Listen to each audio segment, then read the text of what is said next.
Welcome back to a brutal Europa playthrough. This is episode 9.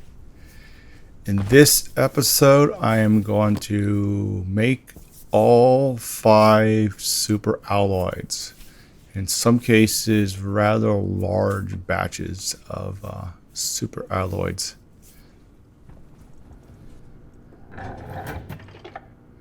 And as typically in the last episode, inside the habitat, already pre-ate and dealt with thirst. We got some starting to crank up production of some of the more common items.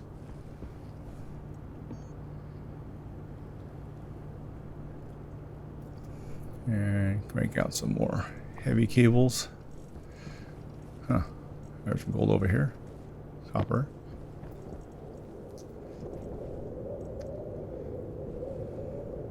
Toasty enough. So as I said, I'm going to make some rather large batches of super alloys. I figure since it takes a little bit of work, a little bit of time to make it, if I make a huge amount of it, then I don't have to repeat that until I have an upgraded base. The downside is certain critical things like getting sensor glasses become delayed. And one could argue that, well, I could have just made very small targets amount just to rush getting sensor glasses, which is definitely a valuable technique. In this case, 2 issues. One is I'm a bit rusty. The second is that finding ore on Europa really hasn't been a problem. Yes, there's times where I've spent a little time hunting around for something, but for the most part, there's a lot of ore out there. And I figured, well, you know, I'm not under any time pressures. If I don't find this particular ore, I typically find something else that's useful. So I'll take my time and just make huge batches of the super alloys, and then I'll get the glasses when I get the glasses, which will be since I get all the 5 super alloys in this episode, being of next episode, I do create the sensor glasses and start using those for mining. Speaking of which, this is a mining run. I actually do have some problem finding certain ores in this episode, but end up pulling it off. So here we are going for silicon. So I'm going to go first for stellite, and that requires quite a bit of silicon, especially given the batch size I'm going to make. So it requires silicon, silver, and cobalt. Of all the 5 super alloys, it has the highest temperature requirements. So I like doing that first, get the furnace nice and hot, and then knock that out. And I kind of work down the temperature range for the super alloys. Now for a planet like Venus, and I was just recording, and they have added the default ores to the planet, which means you have ice and volatiles and oxides, so it's not a valid scenario yet. They're still working on the ore, but for Venus, that's a planet it's worth trying to get just enough to get those sensor glasses as early as possible, because that will definitely make a speed up. Of course, with Venus, it's a little more tricky to make super alloys because you don't have any sources of oxide or volatiles in the ground or in the air. You do have some oxygen that comes with you, but it's probably not best to burn all that up. And so you're basically groveling for cobalt and silver for run. So you got to be a little more stingy on the furnace stuff, which I have plans for that. Can't grab that battery for some reason.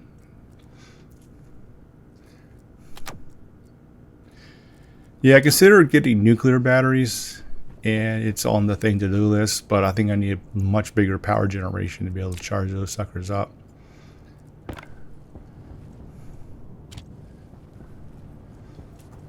Okay, let's see what's going on here. So some more heavy cables.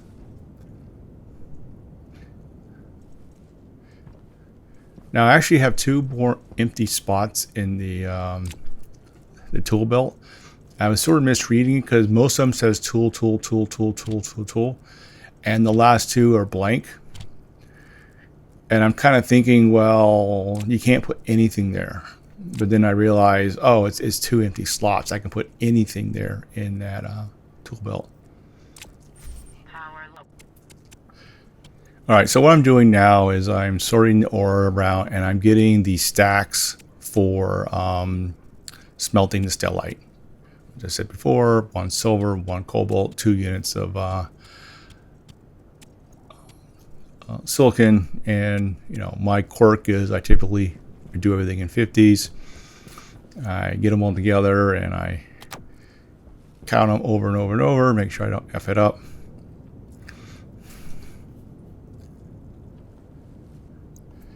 So for stellite, we want 1527 Celsius or higher. The ones that have or higher are the easy ones because you just got to crank up the heat way up. And then you have to nail the pressure between 10 to 20 megapascals. Now, given I have that tank in the back and I can move gas between it, even the best scenario is get nice and hot and get too much pressure. And then I can slowly move the gas into the tank, dropping the pressure more and also saving that hot gas. And then boom, we have stellite. So that's and since our furnace is set up not to lose heat, this becomes an easy thing. Now you may be wondering what I'm doing. I'm not making stellite.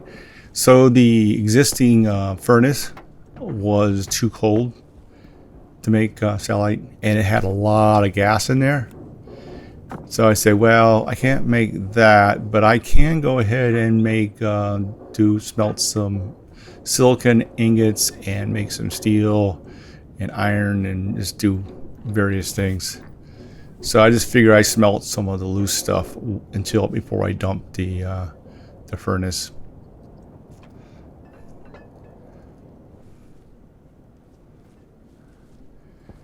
Now, I opened it up to dump the furnace and it blew all the ingots I would making. I didn't actually make steel, I just made iron. And it blew it all over there. Now I have my inventory all full of stuff, unfortunately, so now I gotta run back and forth. I'm gonna speed up groveling for all those ingots on the ground there. Yeah, I haven't done this in a while, so I'm a little nervous about effing this up. And then, I mean, for the most part, it means I have to dump it and just restart it. I got plenty of oxide and plenty of volatiles, so it's just really a time element. And so let's go ahead and cook off some copper here. We'll speed up this little stuff. You're probably wondering why I made this big deal about making super alloys, and now you're spending video watching me smelt copper and gold. We're getting there. All right, so now we got then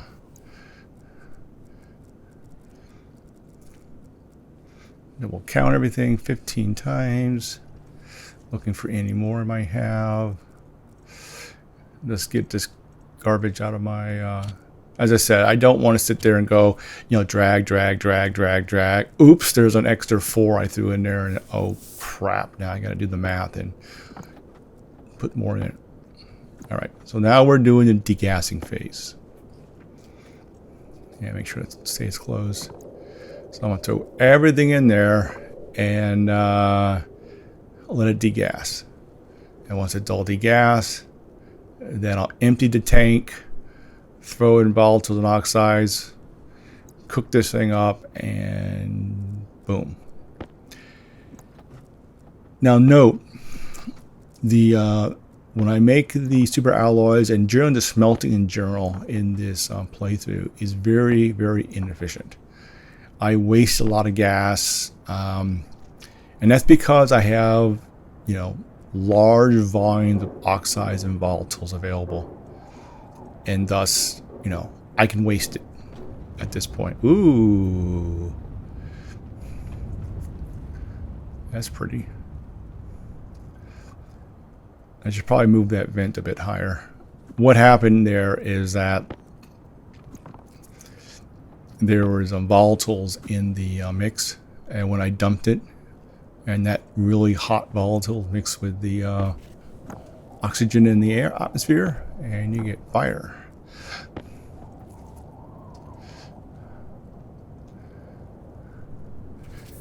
But I said, this is all just really kind of wasteful way. And even the hot gas I throw away. I said, well, you can take the hot gas and run through filtrations and save it, or use the hot gas for heating.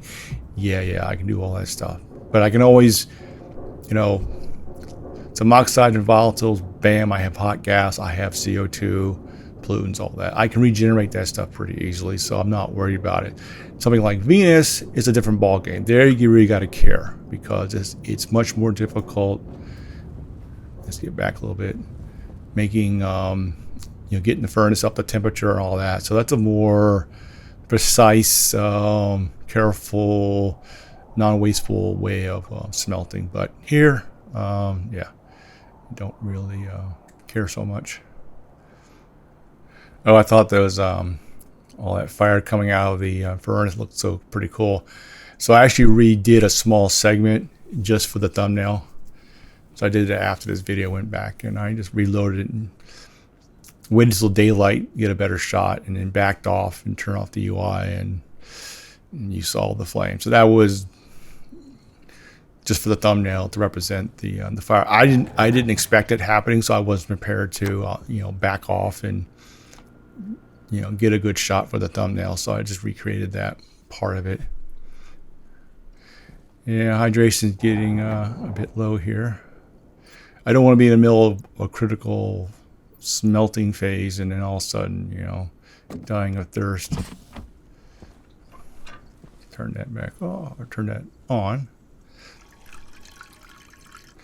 I'm not going to make that mistake again. I'm going to leave it on a little too long. I don't really put myself in a critical situation. The nice thing about that furnace, which has a ton of gas in it, it moderates any temperature variations. Oh, not caught it this time.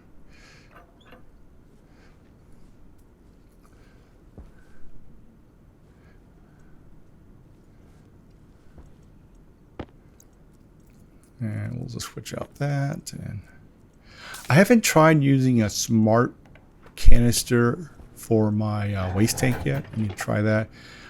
My understanding is before it just, you still get the alarms at 3,000. The alarm just don't go off, even though you could store a heck of a lot more. So it wasn't really worth using a smart canister.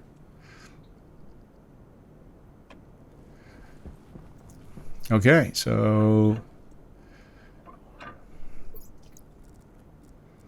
and that is not hot enough. And I checked that because that's, well, there's also a pipe meter I could have looked at too. And given that we need 1520 Celsius, I don't want to pull gas in from that tank, but I can push anything I make into it afterwards. All right, so now I'm trying to figure out how much I need. I think I've been doing, the 10-5 ratio has, I'm looking for the small pieces. The 10-5 ratio seems to be, a big oomph in there and gets it nice hot enough and lots of gas and lasts a while. And given how much I have, it's not that big a deal. It's going to be 11 and 5. Just once again, I don't care about the one extra. It just split that way. Okay, so we have all the right stuff in there. I check it like 20 times. We're going to heat it up, and once that is fully burned, we're definitely going to have the temperature we need. That's not, it turned, voila. Hurry up. Don't miss it. So in a previous episode, I actually automated the opening for injecting the alloy. And I did that because I'm playing with the knobs and stuff, and there's times where I play around with it, and time I double check it, I miss it. and now I have to start over again. And so by putting it, I get some scenario, it was very hard to get whatever, or I just need more practice. And so I had a chip in there, and I nailed the right values, and all of a sudden it auto dumped for me. So that was kind of nice. All right, so we got one of the 5 super alloys. Now I'm thinking about what I need to do next. So the next hottest super alloy is astrology, which has a minimum of temperature of 727 Celsius plus. That's 1 kilokelvin. But it does have a high pressure range of 30 to 40 megapascals. Now, with the lower temperature, that hot tank has approximately 1200 Celsius, so it's got plenty of gas in there I can move over. So this should be a cakewalk if I have all the ore. I need a copper, 2 steels, and 1 cobalt in ratio. So fortunately, we had the steel in around. This won't be as uber as the stellite, but had it available, so we can move forward. Grab the wrong one. Okay, so I've been leveraging the right click more. Haven't really played with the G command for speeding up the UI interaction. And definitely thank you for that comment to suggest that. Since you mentioned it, I now remember using it from way back. I just sort of forgot, and I've been practicing using it more and more. Although in this case of dragging the ore into the furnace, don't think that scenario works as well. Now you can right click it into your hand and then from there toss it in, which works.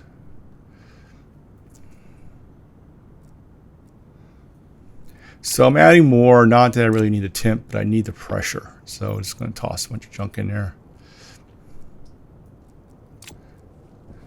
And I want to, raise the temperature. Raise the pressure without dropping the pressure. Well, raising the pressure without dropping the temperature. Yeah. All right. 2 down. The next hottest is Hastroid, and I'm probably butchering the pronunciations of all these. And that is, it has a tighter range, 950 Kelvin to 1 kilokelvin. And it has a more precise pressure range of 25 megapascals to 30 megapascals. And so, generally, because I have that other tank, the pressure doesn't really bother me. It's really the temperature range. And that requires 2 units of silver to 1 unit of nickel and 1 unit of cobalt. And as you may notice, I think I burned through all my cobalt.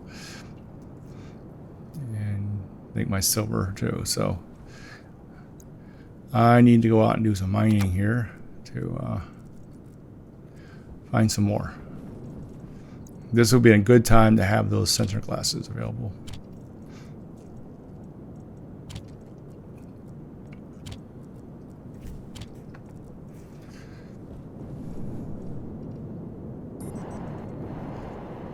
And off we go. Now the original video recording is 1 hour and 10 minutes, and so it's quite a bit of speeding up of sections. I don't actually gold at this for this alloy, but I'm going to need it in the future, or silver.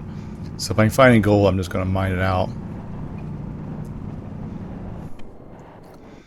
And there's some nickel. Basically anything interesting, I'm just going to mine the heck out of it. And of course looking for the things that I need. Now one thing I don't do, I don't drag extra belts around, extra backpacks, and just kind of use them as indirect storage and just store a lot. Really for 2 reasons. One is that it didn't seem right. That seemed like a little bit of overdoing it a little bit in carrying capacity. And the more important reason is that, you know, I can only mine for so long. I mean, I go out and mine, and you know, you can only do it for so long, and then I have to come back. And so by the time I fill up, you know, my Mark II mining belt and my suit, that's long enough for a mining run. Go back, do something else, and you know, rehydrate and whatnot, and then go back out. So these are typically long enough runs. Now I am starting to clean out the ore around the base, so now I'm going further out, and it's dark, so it makes it worse because I could be going right past core ores that I need. So speaking of night mining, once I have the sensor glasses, it's actually easier to mine at night than during the day. During the day, there's a lot of, we'll call that snow, there's a lot of whiteness and glare, and it's hard to actually see the ore symbols. But at night, they're much more visible, so it kind of flips the strip a little bit, and you want to leave your light off. So basically, you mine at night with your light off, with the sensor lens on, and you can't really see anything but these ores. You run into whatever, and you just mine it all out. But really, mine during the day with the glasses on Europa is difficult. So that's kind of flips the script there. And here we are back. Little putt-putt base.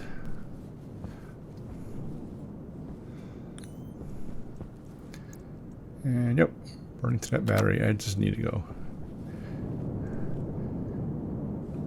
Now here's an example with the flashlight. If I turn around, look at the furnace, I can't see the dials without my light on, even during the day. It's just not enough indirect light bouncing. Okay, we'll speed up this ore sorting thing. And need to go back and hydrate and stuff.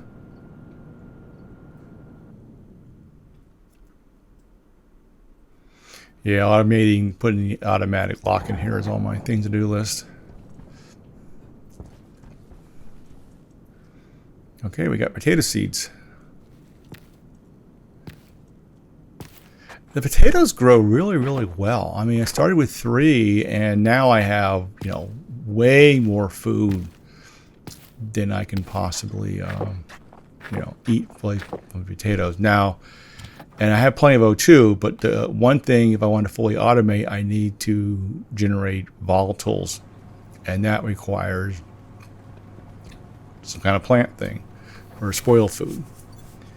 There's a potato rolling around there. Baked potato rolling around. Yep, 5-second rule still applies. Since I'm mucking with the vent there, I've been thinking about how to automate this. So I'm thinking of a dual system. That if the room is too warm, based on some threshold, and the pressure is below some value, then just slowly inject O2 from outside. And that will help cool it down and bring the pressure up.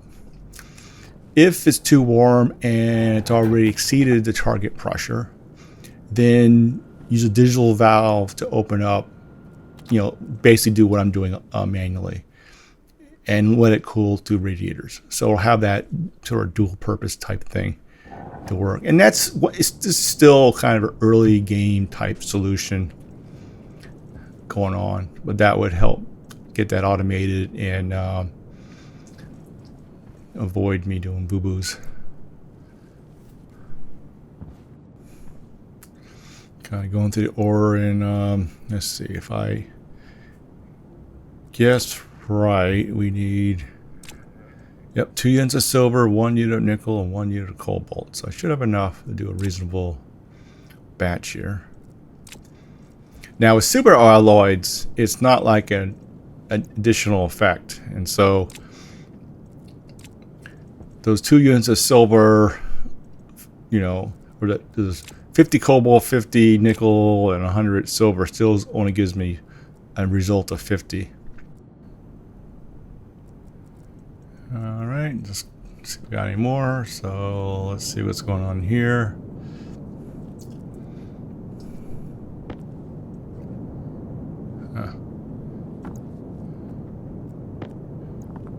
Pressure's not in a bad range. We can drop it down a little bit. Now, obviously, tossing this in is going to affect it because the nickel and cobalt's going to off gas, and that's going to heat it up, and we are way too hot right now. And pressure's getting up. That tank can take 60 megapascals.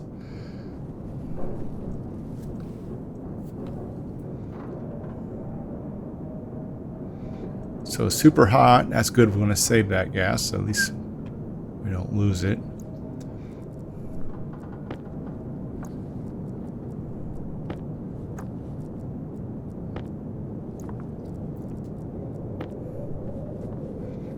And in it goes.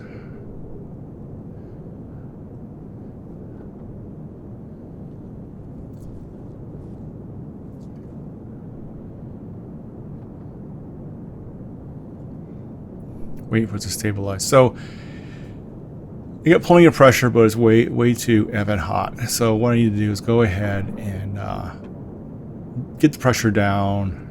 I can get it down quite a bit. Probably take it down like probably down to 20 or so, or less. And temperature is way too high though.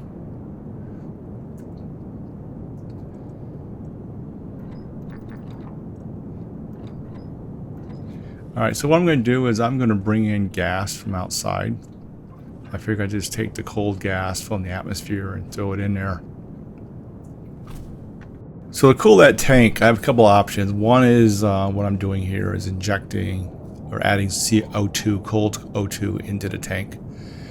I could just do a bunch of normal smelting, like make a bunch of steel or do copper and silicon, all that, and just go out and mine the crap out of that stuff and just do that. And no, I can't do it now because the thing's loaded, so ignore that one. I can't do that. I'm stuck now. I could eject all that into reagents, save the reagents, then do the other runs. But it becomes pain in the butt, and I want to get this done in this episode. So I'm going, okay, let's just do this, and this will lower the temperature down.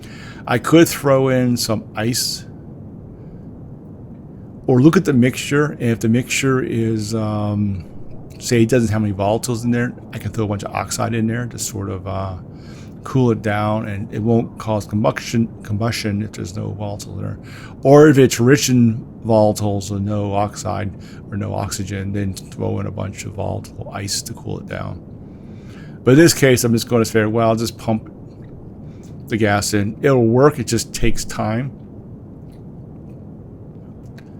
And so basically get the temperature down. Once the temperature is down, then just vent the extra pressure and done. So this is pretty, with the advanced furnace, of course you have to have an advanced furnace. With the advanced furnace, with it wrapped like this, making the superalloys, if you don't have the heat contained and it's just radiating out, can make some of this a little easier because you just wait for the temperature to come down. But if you miss it and it cools too much, now you got a problem. But since we're controlling the, it's all sealed up. So what I'm doing here is I'm going, it takes forever to pump out, and it's just an artifact of the design. So let me put a second passive vent on there. Maybe that second valve and second passive vent, maybe that'll speed things up a little bit in emptying this thing. There's a little bit of dead time in here, so I'm going to speed up parts of it and monologue through other parts. Alright, so we built the stuff we need. I figured, well, I'm sitting here kind of stuck waiting for bringing in O2. I think because it's it takes so long because the atmosphere low pressure. Anyway, it dumps quickly because I have high pressure in the tank, so that's just going to come out faster. And we have low pressure coming in, so it just takes a while. So I figure let's add a second one. It probably couldn't hurt. And I didn't actually measure or anything. The temperature's coming down. I mean, it's getting there. Now I'm sort of here stuck waiting for this thing to cool down. It'd be more efficient overall to say, well, I'll just put this off for right now and go ahead and, you know, dump it, save the reagents, and just leave it hot and use it for just smelting other things. And once it naturally come down by smelting, you know, a bunch of steel and other things like that, then go ahead and put the reagents back in and go for it. But I'm forcing it down because I want to get the superalloys done in this episode. So we're just going to force it down. I didn't think it'd take that long to cool it down. So now I'm sort of here, you know, looking around for things to do. I'll make a beacon, you know, let's make a beacon here while we're waiting. And I don't want to wander off because I know if I wander off, it'll overshoot it or undershoot it. And then I'm like, oh, I got to heat it back up again. And getting close.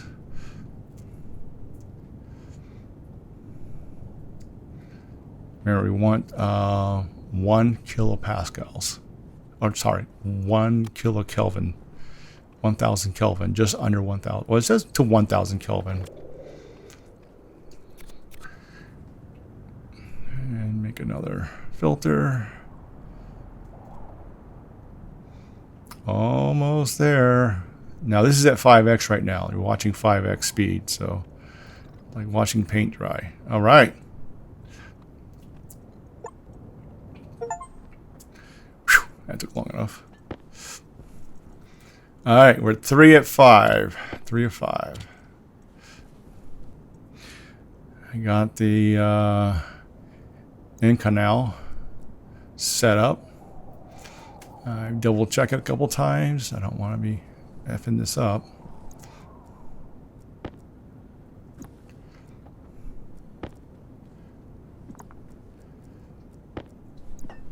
Come on, right click, right click. So here I could right click the items and bring it down to my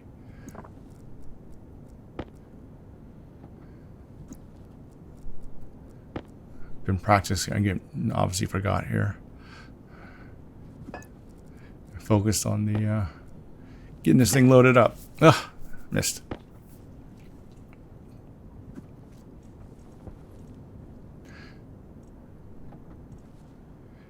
Now, if you snake around a whole bunch of chutes, then you can load it up a lot faster, not have to wait for it to keep emptying out. So this week, this is easier. This requires 327 Celsius plus. It just has very precise pressure between 23.5 megapascals and 24 megapascals.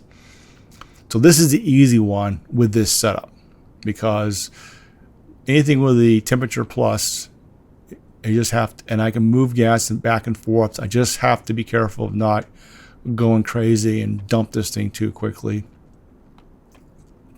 And this is where having logic to auto dump is really nice, because right now I can auto dump and then not have to keep mucking around with it. All right, 4 of 5, getting there. And that leaves the one with the highest pressure range, Wasploid. And I need that for the sensor or scanner, so I can't skip it. It has a 127 Celsius to 127 Celsius to 527 Celsius. So it's a pretty cold temperature. But it has a 50 megapascals to 100 megapascals. Now, this furnace only goes up to 60 megapascals, so we won't try the 100 here. And that requires a unit of silver, nickel, and 2 units of lead. So fortunately, we were already in the process of getting the temperature down. So we just have to keep milking that. So we're looking at 800K. So get it below 800K, Now I'm going, let's just toss something in there. I hope I don't toss the wrong stuff in there. Because there's a bunch of volatiles in there, I just made it hotter.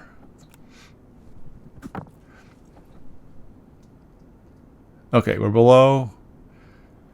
And what's the pressure? Over 50. We need a lot of gas in here. That's probably why I dumped it in there. I need a lot more volume. So it's only... Now I can move hot gas from the tank. Unfortunately, it's really hot gas. So here's the case where I should have had a second tank in the back to have sort of more lukewarm gas. I'm looking in here to see what we have. So we got O2. So we don't want to dump anything with volatiles in it. We can dump oxygen. We can dump ice in here to get the volume up.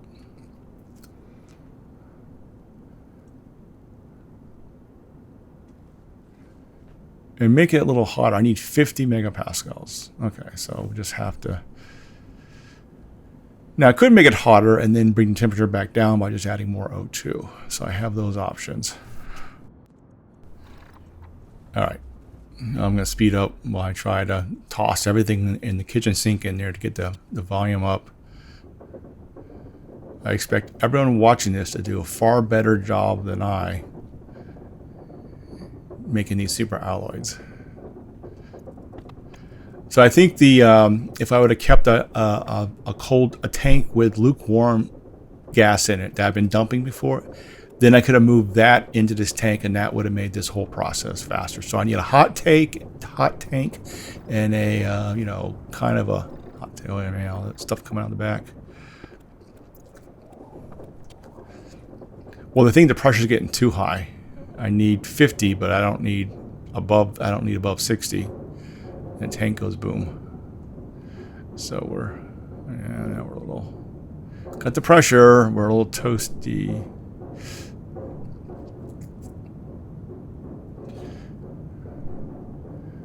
So we can add gas from outside, get that temperature down. Let's throw some ice in there. Going through all my stuff. Just toss it all. I figure I'd toss it in because I don't want to like peg the pressure. And let's replace our battery to avoid the warning.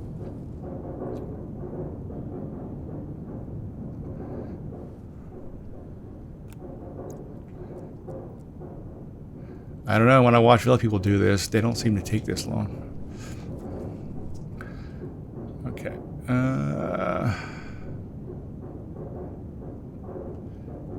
But I think I have action plan for next time around to make this a bit more efficient.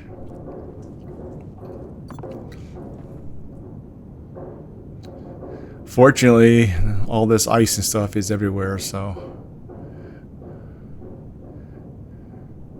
come on, trying to drop that temperature down and get it down below 800 Kelvin. Oh man, it's still up there. Oh, that should do it. It's getting close. Oh, 5, 4. Oh, a little bit more, a little bit more, a little bit more, and boom, done. Whew. Okay. Turn that off. And we probably should dump all this.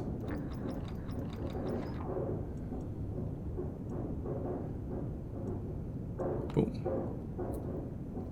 There's all that water vapor coming out. It's all that steam.